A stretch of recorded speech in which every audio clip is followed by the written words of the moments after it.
1912 সালের এপ্রিল মাস। ইংল্যান্ডের সাউথহ্যাম্পটন বন্দরে ভিড় জমেছে হাজার হাজার মানুষ।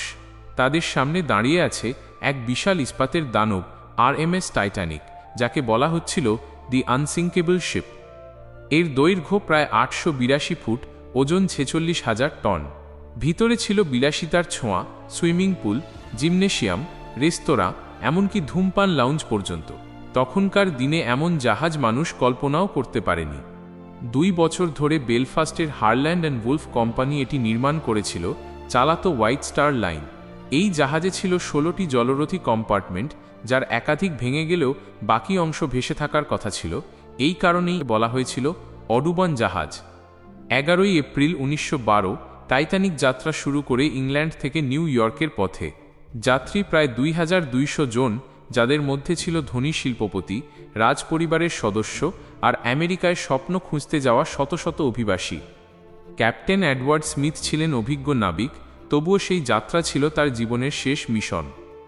যাত্রার প্রথম কদিন ছিল শান্ত, কিন্তু 14 এপ্রিল রাত প্রায় 11:40 উত্তর আটলান্টিকের বরফাচ্ছন্ন জলে টাইটানিক ধাক্কা খায় এক বিশাল হিমশৈলে। দ্রুত জাহাজ থামানো সম্ভব হয়নি, আর হিমশৈলের ধারালো অংশ ছিদ্র করে দেয় নিচের 6টি কম্পার্টমেন্ট।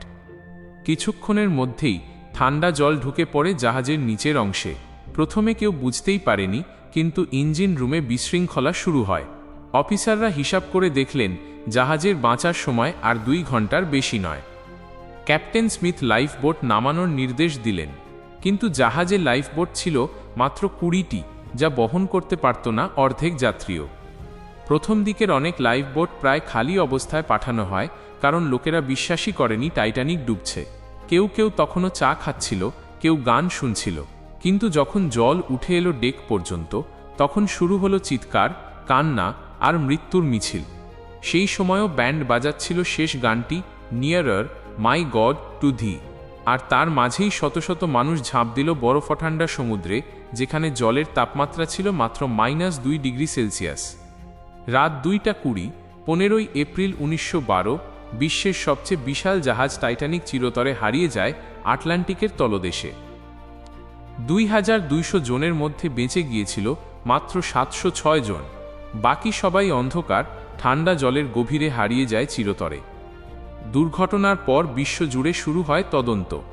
এই ঘটনার পর আন্তর্জাতিকভাবে তৈরি হয় SOLAS, safety of life at sea আইন, যেখানে বাধ্যতামূলক করা হয় সব জাহাজে পর্যাপ্ত লাইফবোট, নিয়মিত সেফটি ড্রিল এবং 24 ঘন্টা রেডিও যোগাযোগ ব্যবস্থা।